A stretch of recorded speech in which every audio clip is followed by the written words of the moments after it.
12장입니다. 로마서 12장 14절부터 21절까지입니다.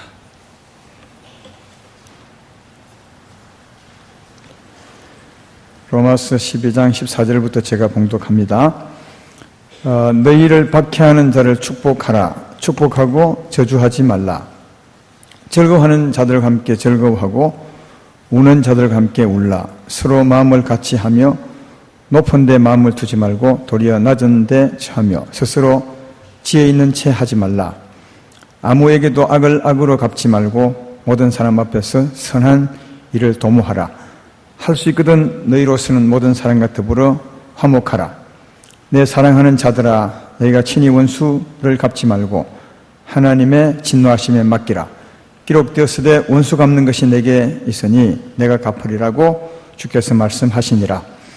내 원수가 줄이거든 먹이고 목마르거든 마시게 하라. 그리함으로 내가 숯불을 그 머리에 쌓아 놓으리라. 악에게 지지 말고 선으로 악을 이기라. 아멘. 오늘 전한 말씀의 제목은 로마서 강의 28번째 시간으로 지난주와 제목은 같습니다. 내 삶으로 예배를 드리라. 두 번째 시간이 되겠습니다. 지난주의 말씀을 다 기억하시죠? 지난번에 말씀 내 삶으로 예배를 드리라, 이것은 1절 2절 말씀을 내용으로 전했습니다. 그래서 오늘도 제목이 같으니까 1절 2절을 한번 읽어보겠습니다. 로마서 12장 1절로 2절요. 그러므로 형제들아, 내가 하나님의 모든 자비하심으로 너희를 권하노니 너희 몸을 하나님이 기뻐하시는 거룩한 산 제물로 드리라. 이는 너희가 드릴 영적 예배니라. 너희는 이 세대를 본받지 말고 오직 마음을 새롭게 함으로 변화를 받아 하나님의 선하시고 기뻐하시고 온전하신 뜻이 무엇인지 분별하도록 하라. 아멘. 오늘 말씀도 이 두 절 안에 속한 말씀이기 때문에 제목이 같습니다. 이 두 절을 지난주에 말씀했지만 간단하게 요약하면 이렇습니다. 하나님이 기뻐하는 삶은 우선은 마음이 변화를 받아 새롭게 되어야 합니다. 마음이 변화를 받아 새롭게 되어야 합니다. 다시 말하면 새 마음이 되어야 된다는 말이죠. 새 마음을 다르게 말하면 하나님의 마음, 하나님의 사랑입니다. 이 하나님의 사랑으로 사랑을 우리 몸으로 드러내는 삶, 이게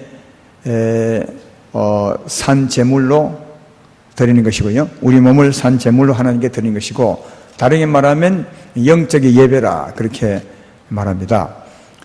다시 말하면 우리가 하나님의 사랑으로 새로운 사람이 되었습니다.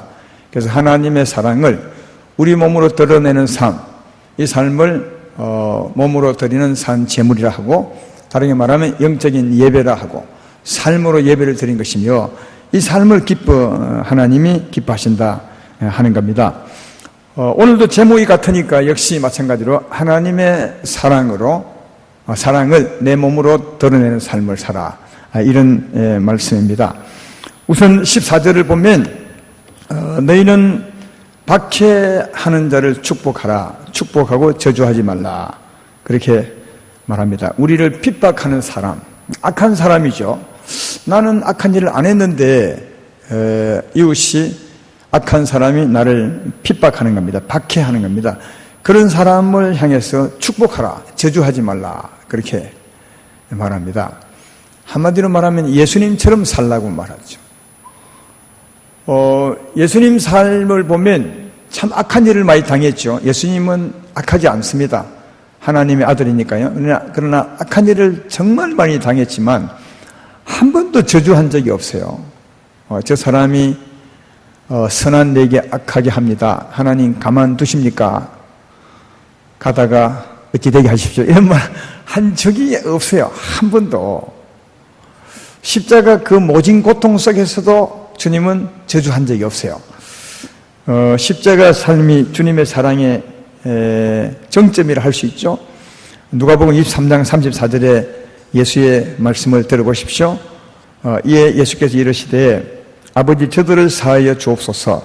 자기들이 하는 것을 알지 못함이니이다 하시더라. 예수님을 십자가에 못 박아 놓고 죄 없는 분인데, 그리고 막 침을 뱉으며 악하게 행했습니다. 그런 사람을 향해서 예수님은 축복하죠. 저들을 용서해 주십시오. 그렇게 합니다. 그러니까 오늘 14절 말씀도 예수님처럼 살라고 하는 겁니다. 근데 너무 힘들죠, 이게. 아까 우리 장로님이 우리가 아멘한 것과 우리 현장의 삶이 정말 다르다고 하는데, 이런 말씀에 아멘은 잘하지만 현장에 가서 살 때는 이렇게 못 살죠. 그렇습니다. 듣기는 쉽지만 살기는 힘듭니다. 이건 우리 인생의 힘으로 살 수 없는 겁니다. 그래서 하나님의 사랑으로 살아야 되는 겁니다. 아까 1절, 2절에 읽었던 말씀이 그겁니다. 하나님이 기뻐하는 삶은 네 마음이 변화를 받아. 그렇죠? 오직 마음을 새롭게 함으로 변화를 받아. 마음이 변화되어야 합니다. 하나님의 사랑을 가져야 합니다. 아니고는 결단코 이렇게 살 수 없습니다. 그래서 내 마음이 변화를 받아. 다시 말해 하나님의 사랑으로 사랑하라. 그렇게 말씀하고 있는 겁니다. 여러분의 사랑으로 하려 하지 말고 하나님의 사랑으로 하려고 해야 된다 하는 거죠. 이 하나님의 사랑으로 변화를 받아 예수님처럼 산 사람이 있습니다.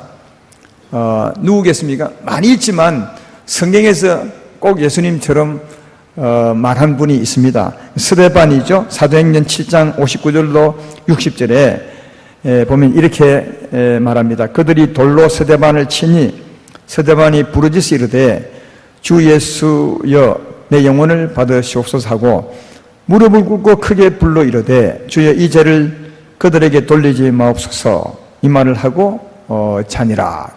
이 말을 하고 죽었다 그 말이죠. 복음 전한다고 사람들이 돌을 들고 스데반을 막 때렸습니다. 돌마다 죽는 겁니다. 지금요. 돌마다 죽으면서도 스데반이 꼭 예수님처럼 주여 저들의 죄를 저들에게 돌리지 마십시오. 그렇게 했습니다. 스데반이 한 것이 아니라 스데반이 변화를 받아 하나님의 사랑으로 했던 거죠. 그래서 하나님의 사랑으로, 즉 하나님의 사랑을 내 몸으로 드러내라. 그 삶 중에 하나가 박해하는 자를 저주하지 말고 축복하라. 그렇게 말씀하고 있는 것입니다. 또 15절에 즐거워하는 자들과 함께 즐거워하고 우는 자들과 함께 울라. 즐거워하는 사람들과 함께 즐거워하고 또 슬픈 자와 함께 슬퍼하는 게 하나님의 마음입니다. 하나님의 사랑이죠. 이 말을 잘 기억하면 참 좋겠어요. 즐거워한다는 말은 좋은 일이 있는 겁니다. 이웃에게 좋은 일이 있는 것입니다. 사업이 잘 되거나 자녀가 잘 되거나 건강을 회복하거나 좋은 일이 있습니다. 이때 함께 내일처럼 즐거워해 주라는 거죠. 이게 쉬운 것 같지만 안 쉽습니다. 죄인에게는 너무너무 힘든 겁니다. 이게요. 보통은 이웃이 잘 되면 어찌합니까? 시기하고 질투합니다. 물론 겉으로 말은 그리 하지 않죠. 겉으로 말은 진짜 좋은 표정으로 잘 됐다고 박수를 치지만 속으로는 질투하고 시기하죠. 사촌이 논을 사면 배가 아픈 것처럼 그리 합니다. 근데 이것도 쉬운 게 아니라는 말이죠. 또 슬퍼한 어려운 일이 생길 때도 보통 죄인들은, 예수 안 믿는 사람들은 겉으로는 참 슬퍼하는지 모르겠지만, 위로할지 모르겠지만 속으로는 미안해요, 고소하다 이렇게 생각이 있습니다. 쉬운 게 아닙니다. 그러나 하나님의 사랑을 가지면 진짜 내일처럼 즐거워할 수 있고 내일처럼 슬퍼할 수 있습니다. 이 하나님의 사랑이 해답입니다. 그래서 계속 말하는 것은 네 마음이 변화를 받아. 그래서 하나님의 사랑으로 이렇게 하라고 권면하고 있는 것입니다. 근데 이게 슬퍼할 때 우리가 꼭 한 가지 주의해야 될 일이 있습니다. 보통 슬퍼하는 사람 말을 들어보십시오. 함께 슬퍼하기 위해서요. 들어보면 우리가 들어보면 아주 별일 아닌 게 많습니다. 슬퍼할 일도 아닌데 그는 본인은 슬퍼하는 겁니다. 그런 일이 되게 많죠. 특별히 신앙이 좋은 사람들일수록 들어보면 진짜 별거 아닌데, 울 일 아닌데, 하나님 믿으면 전혀 그럴 가치도 없는 일인데 막 울고 하거든요. 그래서 보통 이럴 때 이런 말 잘 합니다. 뭐 별것 아닌 가지고 이렇게 우십니까? 하나님 믿는 사람이 이래 되겠습니까? 눈물을 뚝 꽂히세요. 왜 웁니까? 이렇게 할 때가 많은데, 이런 말이 좋은 것 같지만 이건 더 어렵게 만드는 겁니다. 근데 대부분은 이렇게 잘합니다. 특별히 가족일수록 그렇게 말 잘하죠. 왜냐하면 가족은 좀 더 건강하고 좀 더 신앙적으로 큰 사람이 되기를 바라는데 그와는 전혀 다르게 아무 일 안 가지고 슬퍼하고 어려워하니까 그 마음이 안타까워서 뭐 이런 걸 가지고 슬퍼해. 예수 믿는 사람이 이렇게 할 때가 많은데 그 말은 아무 도움이 안 되는 겁니다. 오히려 더 그 사람을 힘들게 만드는 거예요.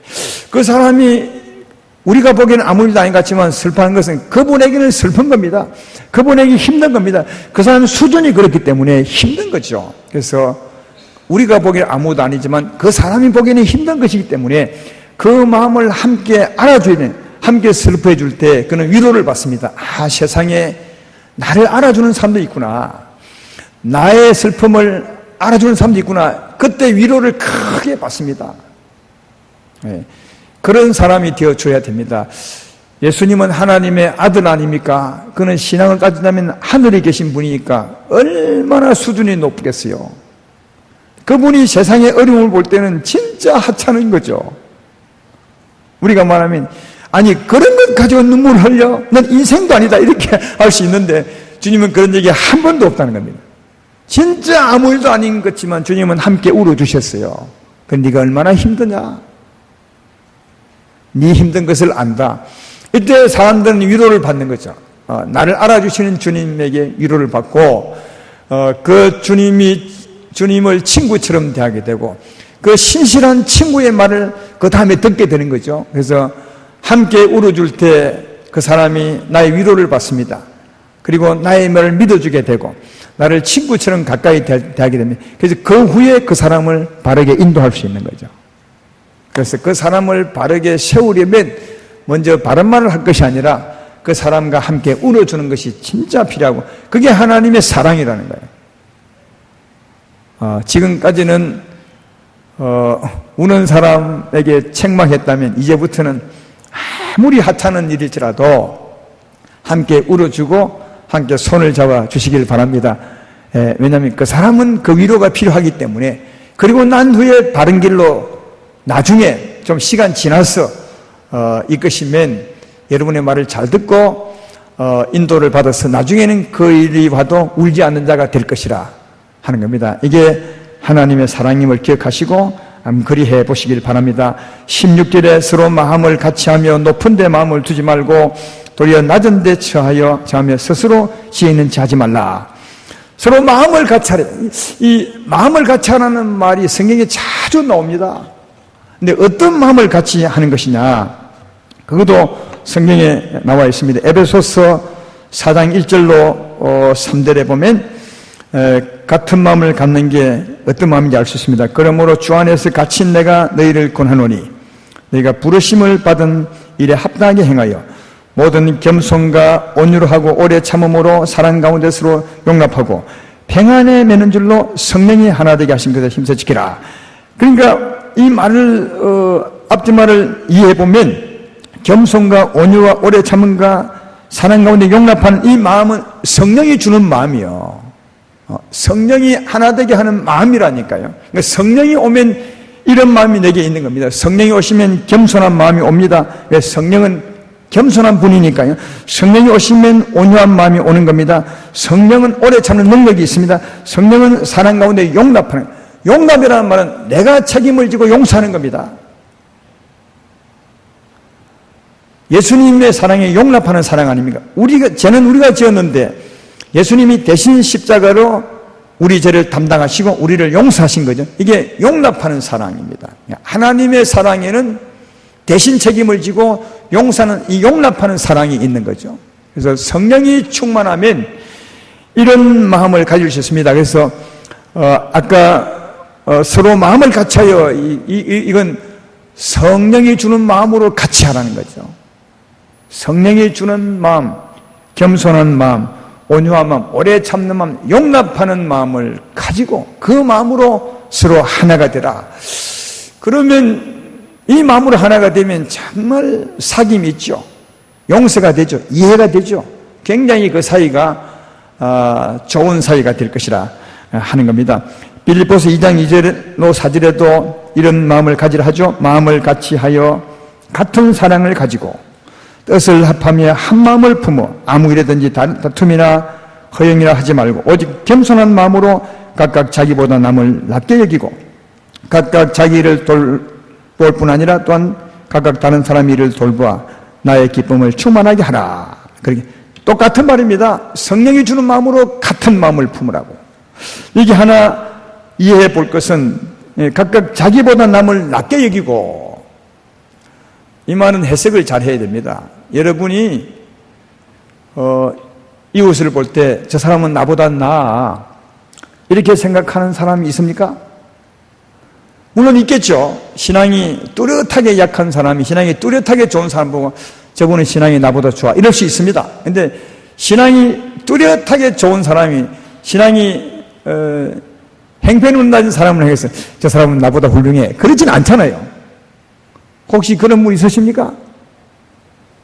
예수님이 우리 보고 저 사람은 신앙이 나보다 좋아 그렇지는 않죠. 여기 이 말 낚이기란 말은 그런 말이 아니에요.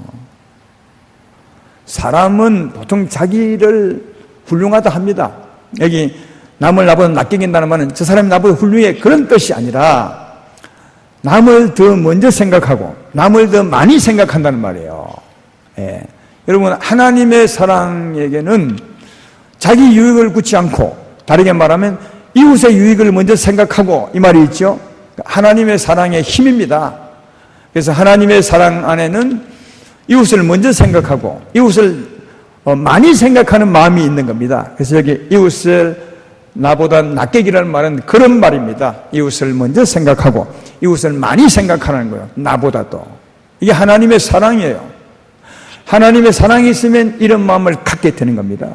그래서 하나님의 사랑으로 하나님의 사랑을 내 몸으로 드러내라. 계속 지금 그 말을 하고 있는 것이거든요. 그래서 주의 마음을 가지고 이렇게 살아라. 또 고린전서 1장 10절에도 이렇게 말합니다.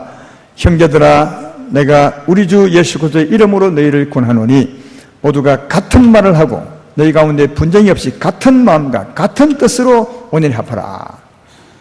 이 말도 전에 했지만 같은 말을 하라 하면 모두가 다 똑같이 안녕하십니까?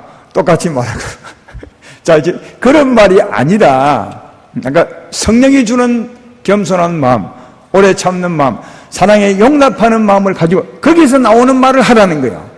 그게 같은 마음이고 같은 말이에요. 제 말 이해되면 아멘 합시다. 예. 로봇처럼 똑같은 말을 하라는 말이 아니라 성령이 주는 같은 마음을 가지고 거기서 나오는 같은 말은 사랑의 말이 될 것이고 용서의 말이 될 것이고 이해하는 말이 될 것이다. 같은 마음으로 같은 말을 하는 사람이 되라. 그런 뜻임을 알 수가 있습니다. 16절을 한 번 더 보십시오. 서로 마음을 같이하여 그런 마음으로 같이 하라는 말. 높은 데 마음을 두지 말고 도리어 낮은 데 처하며 스스로 지혜 있는 체 하지 말라. 성령이 주는 같은 마음을 가지면 그 뒤에 말은 사실 쓸 필요가 없습니다. 성령이 주는 마음을 가지면 높은 데 마음을 절대로 안 둡니다. 이게 또 스스로 낮은 사람처럼 삽니다.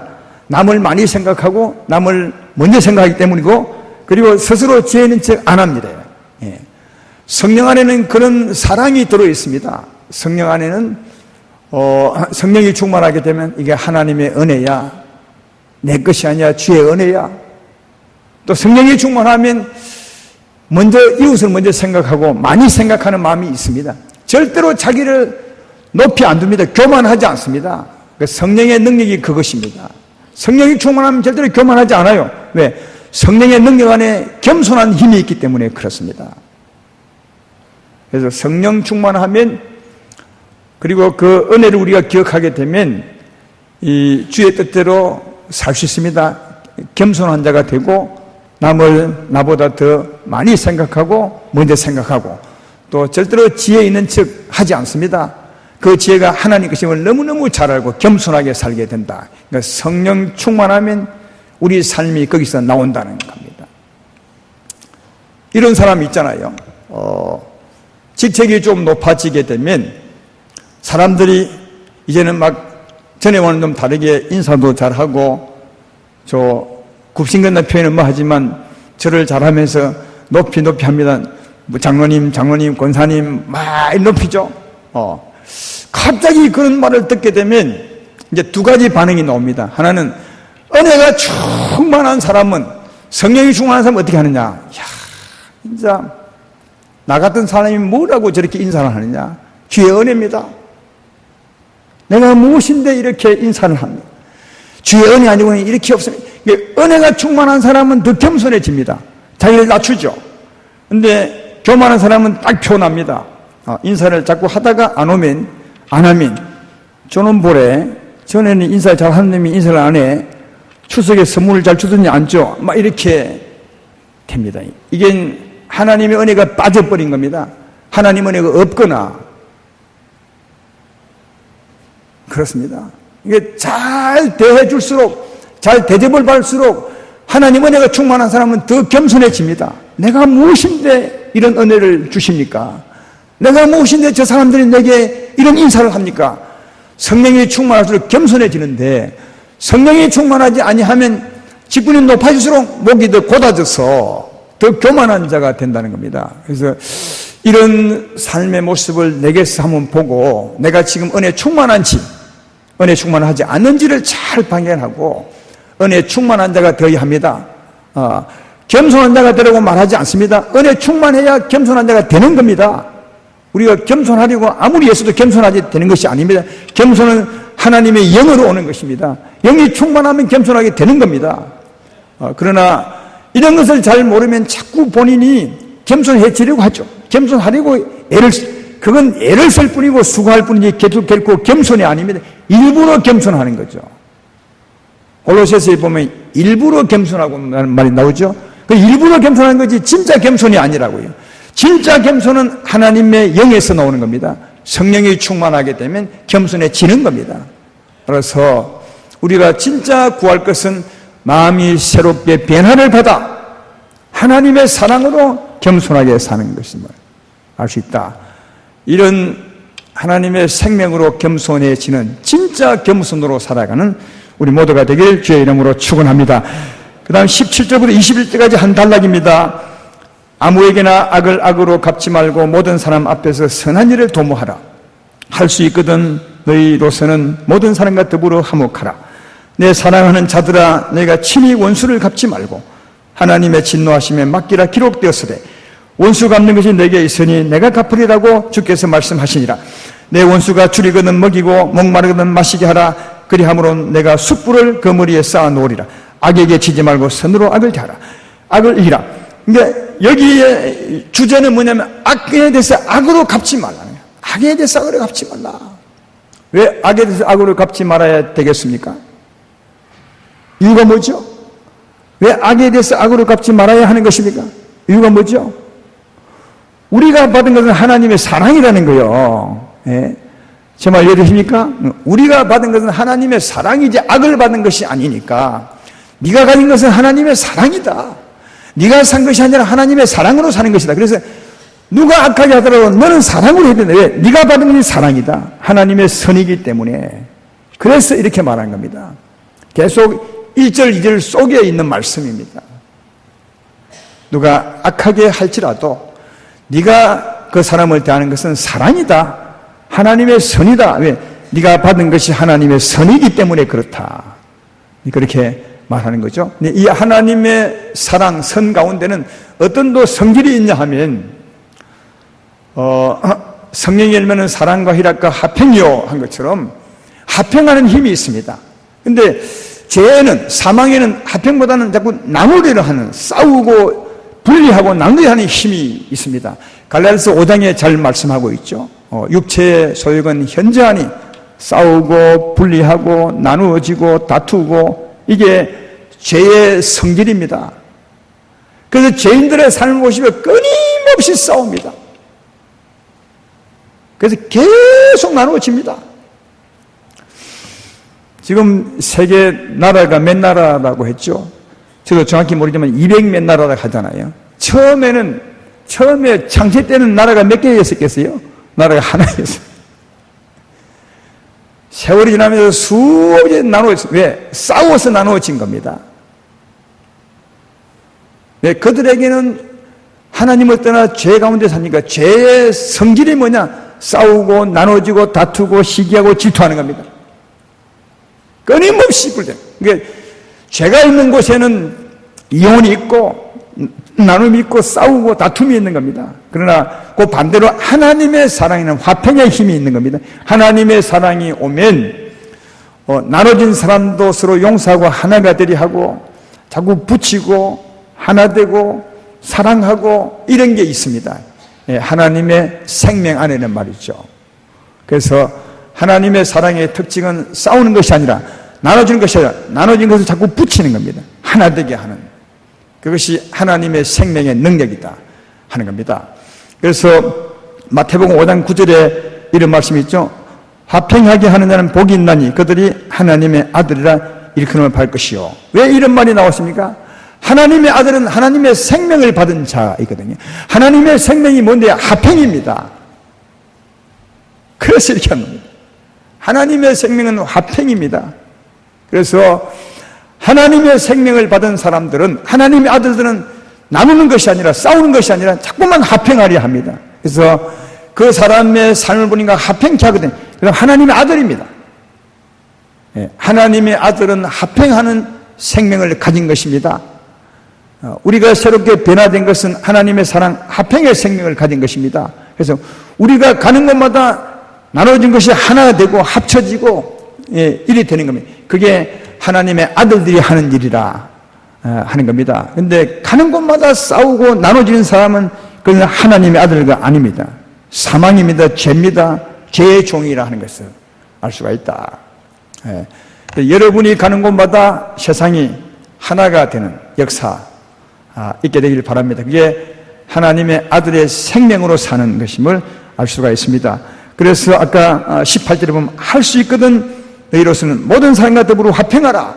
왜냐하면 우리가 받은 생명이 화평의 생명이기 때문에 그런 것이다 하는 겁니다. 그러면 악에 대해서 사랑하고 선으로 대하고 가능하면 화평케 하라는데, 그럼 악한 사람은 어찌해야 되느냐? 이게 그럼 당하고 있느냐? 아니, 이 악한 사람은 누구에게? 하나님께 맡기는 겁니다. 하나님께 맡기다. 악한 사람은 어찌해야 되느냐? 하나님께 맡기는 거죠. 왜? 하나님이 재판관이요, 하나님이 심판관입니다. 하나님이 집행자지 우리는 아니라는 거예요.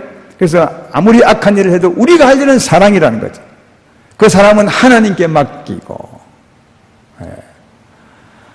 오늘 본문에도 끊임없이 우리에게 말하는 것은 네가 변화를 받아 하나님의 사랑을 받았으니까 이웃이 악한 사람이 악하게 행하더라도 너는 사랑하라.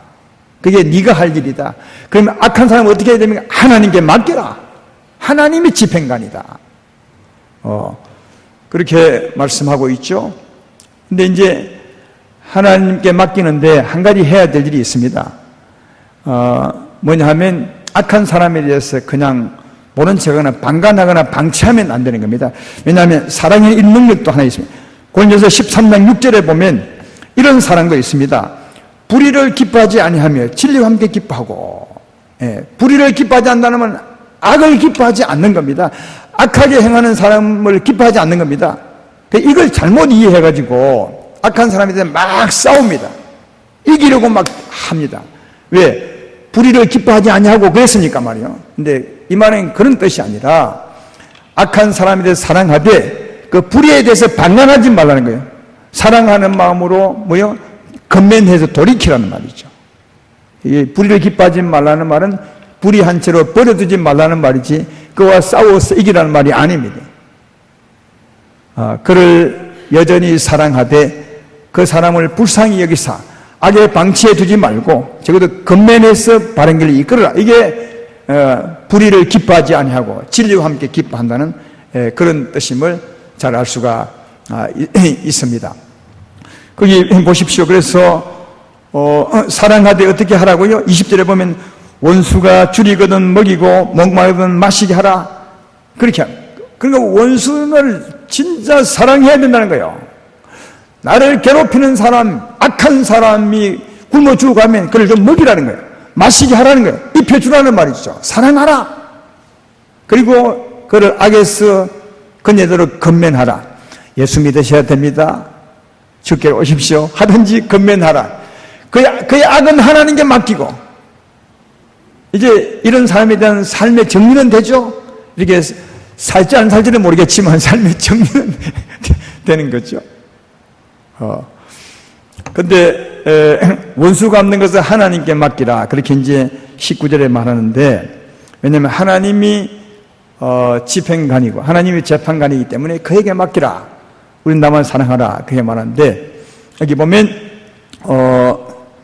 그 원수를 빨리 갚는 길을 말씀하고 있습니다. 20절에 보면 원수가 줄이거든 먹이고 몽롱하든 마시게 하라. 그리함으로 내가 숯불을 그 머리에 쌓아놓으니, 그러니까 빨리 망하게 한다. 그러니까 사랑하면 빨리 망하게 한다. 그런 뜻이 되겠죠? 그러니까 원수 갚는데 네가 하지 말고 오히려 사랑하면 할수록 빨리 원수 갚는 거다. 왜? 하나님이 빨리 벌을 줄 것이다. 그렇게 말합니다. 원수 갚는 길, 사랑하는 길인데, 사랑할수록 하나님이 빨리 원수를 갚아준다. 이 말이죠. 악에 대해서 하나님이 보응한다. 그런 말입니다. 왜 여러분 사랑을 할수록 더 하나님 빨리 원수를 갚겠습니까? 혹시 생각해 본 적이 있습니까? 악한 사람을 하나님께 맡기려 했죠. 원수 갚는 건 하나님께 있다고 했죠. 근데 하나님이 빨리 원수 갚는 길은 우리가 더 많이 사랑해 주는 겁니다. 왜 더 사랑 많이 할수록 빨리 갚겠습니까? 이런 것입니다. 우리가 사랑할수록 더 악해지는 겁니다. 빨리 악하게 만드는 거죠. 제가 세 가지 예를 들어보겠습니다. 어떤 사람이 가장 빨리 악해지는지 한번 보십시오. 악한 사람이 악으로 대할 때, 첫째. 두 번째는 악에 대해서 힘들지만 그냥 참을 때, 그 다음 악에 대해서 적극적으로 사랑할 때, 이때 이 세 사람의 악한 사람 중에서 어떤 사람이 가장 빨리 악해지겠습니까? 제 말 잘 이해를 못했나요? 제가 설명을 잘 못했나요? 악한 사람에서 악하게 대하면 그나그나 비슷함이 똑같습니다. 누가 더 악하고 없는 거죠. 서로 악하니까. 악한 사람에 대해서 참으면 악한 사람이 더 악한 겁니다. 근데 악한 사람에 대해서 사랑하게 되면 이 사람이 더 악한 겁니다. 예. 내가 악하게 하는데 저 사람이 나를 사랑합니다. 사랑하는 사람에게 악하게 하니까 더 악해지는 거죠. 예? 그러니까 빨리 악해지는 겁니다. 내가 사랑할수록 그 사람이 빨리 악해지는 거죠. 그래서 빨리 악한 사람에 대해서 하나님이 악에 대해 원수를, 하나님이 악에 대해 심판하신다는 그런 말이에요. 그래서 여러분을 괴롭히는 사람을 빨리 하나님 처분에 맡게 되면 그를 정말 더 많이 사랑하는 겁니다. 더 사랑한 여러분을 악하게 굴수록 더 악해져서 그런 하나님의 심판에 가까워진다는 것을 말해주고 있습니다. 이런 말이 내가 지어낸 게 아닙니다. 성경에 있습니다. 이스라엘 백성들이 가나안 땅을 차지할 것 아니겠습니까? 가나안 땅에 있는 사람들이 요즘 같으면 하나님의 원수들 그런 것이거든요. 이스라엘의 원수들이었습니다. 하나님이 원수를 쫓아낼 때 어떻게 쫓아내는지 보십시오. 제가 세 군데를 읽어보겠습니다. 창세기 15장 13절로 16절에 여호와께서 아브라함 이르시되 너는 반드시 알라. 내 자손이 이방에서 객이 되어 그들을 섬기게 하고 그들은 400년 동안 내 자손을 괴롭히니 그들이 섬기는 나라를 내가 징벌할지며 그 후에 내 자손이 큰 재물을 이끌고 나오리라. 너는 장수하다가 평안히 조상에게로 돌아가 장사될 것이요 내 자손은 4대 만에 이 땅으로 돌아오니 이는 아모리 족속의 제약이 아직 가득 차지 아니함이라. 아직은 아모리 족, 가나안 땅에 있는 족속들이 악이 가득하지 않기 때문에 하나님이 쫓아낼 때가 멀었다는 거예요. 그렇죠? 그러니까 하나님은 아무나 그냥 악한 사람을 심판하지 않아요. 심판할 때가 돼야 악이 가득 차야 하나님이 심판한다는 거예요. 신명기 9장 5절에도 내가 가서 그 땅을 차지함은 내 공의로 말미암음도 아니며 내 마음이 정직함으로 말미암음도 아니요 임력이 악함으로 말미암아 내 하나님 여호와께서 그들을 내 앞에 쫓아내심이라. 여호와께서 이같이 하심은 내 조상 아브라함과 이삭과 야곱에게 하신 맹세리라.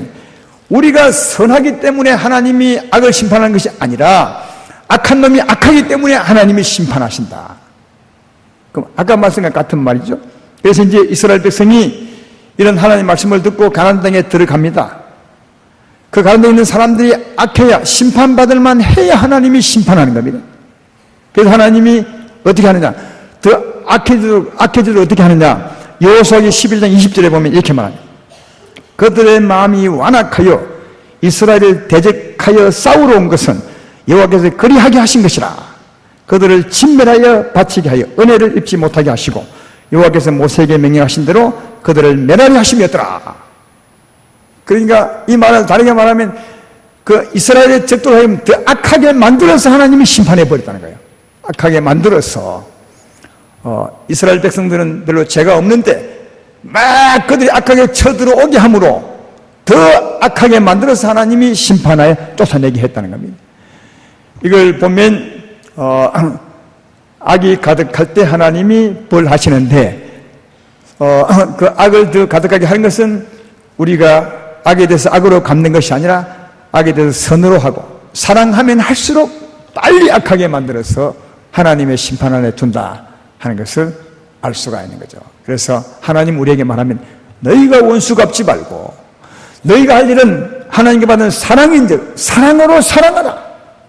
사랑할수록 숯불을 그 머리에 올려놓은 것 같다. 심판을 앞당길 것이다. 그렇게 말합니다. 이런 설교를 쫙 지금까지 들어오면 여러분 중에 이런 말이 있겠네요. 그래 잘 됐어. 내게 악한 놈과 미운 놈이 있는데 그럼 내가 빨리 망하게 해야 되겠어. 내가 오늘부터 선물도 갖다 주고 막 해서 이는 빨리 이렇게 혹시 생각하는 분이 계시면 그건 잘못된 겁니다. 왜냐하면 그거는 사랑이 아니기 때문이죠.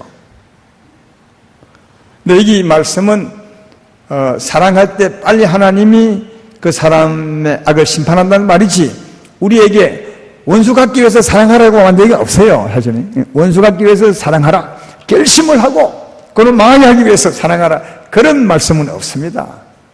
다만 하나님의 심판이 우리가 사랑할수록 빠른다는 말이죠. 이해가 되십니까? 우리는 여전히 하나님의 사랑으로 살아갑니다. 하나님의 순수한 사랑으로 살아갑니다. 겸손하고 오래 참고 온유하며 이웃의 허물을 내가 좀 책임지고 용서해주고 그를 불쌍히 여기서 건면하고 이끌어가는 왜 하나님께 받은 것이 이 사랑이라는 거요. 아까 계속 말하잖아요. 너희로서는 못한다. 마음이 변화를 받아 새롭게 함으로 마음이 변화를 받아 새롭게 함으로 다시 말해 하나님의 사랑을 내 몸으로 드러내라. 이게 네가 할 일이다. 하나님이 기뻐하는 삶이 그것이다. 이걸 계속 말씀하고 있는 겁니다. 삶의 여러 가지 종류를 예를 들면서 계속 말하는 거예요. 삶의 종류를 예를 든 것뿐이지 말씀의 핵심은 이것입니다. 네가 받은 것이 하나님의 사랑이 아니냐. 다시 말해 이제는 네가 산 것이 아니라 옛날 너는 십자가와 함께 죽었고 이제 네가 산 것은 하나님이 사는 것이다. 다시 말해 하나님의 사랑으로 사는 것이다. 이 하나님의 사랑을 내 마음으로 드러내고 내 입술로 드러내고 내 몸으로 드러내는 이게 네가 살 삶이다. 그 삶이 내 몸으로 산 제사를 드리는 것이고 그 삶이 내 삶으로 하나님께 예배를 드리는 것이고 이 삶을 하나님이 기뻐하는 것이다. 그때 네가 하나님의 기쁨이 되고 내 삶이 복이 있을 것이다. 그렇게 말씀하는 것입니다. 아름다운 교회 성도 여러분, 여러분이 받은 것은 하나님의 사랑입니다. 십자가 위에서도 용서했던 그 사랑입니다. 그 사랑이 스데반에게 옮겨갔더니 스데반도 예수님처럼 말했던 그 사랑입니다. 하나님의 사랑을 받았습니다. 내가 산 것이 아닙니다.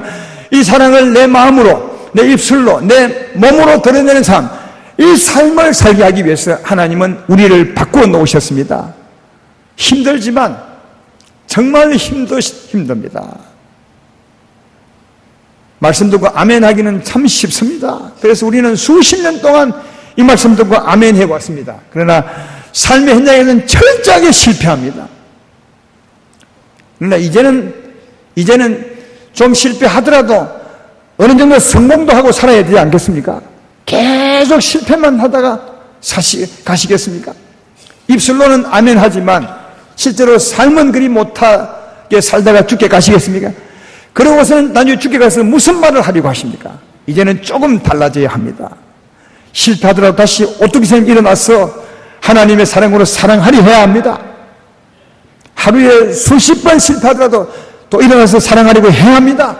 하나님께 힘을 구하고 그렇게 살려고 하시면 하나님이 하게 할 줄로 믿습니다. 그래서 이제는 하나님 사람답게 아멘 한 것처럼 한번 살아보는 그런 우리가 될 때 하나님이 예전보다 훨씬 더한 축복을 우리에게 하지 않겠는가 그렇게 생각합니다. 축복을 받지 못해도 그 삶을 살아야 되는 것은 그것이 우리의 생명이기 때문에 그렇습니다. 우리가 받은 하나님의 사랑, 이 사랑을 마음으로 입술로 몸으로 드러내면서 여러분의 삶의 예배가 되는 하나님의 기쁨이 되는 여러분 되기를 주의 이름으로 축원합니다.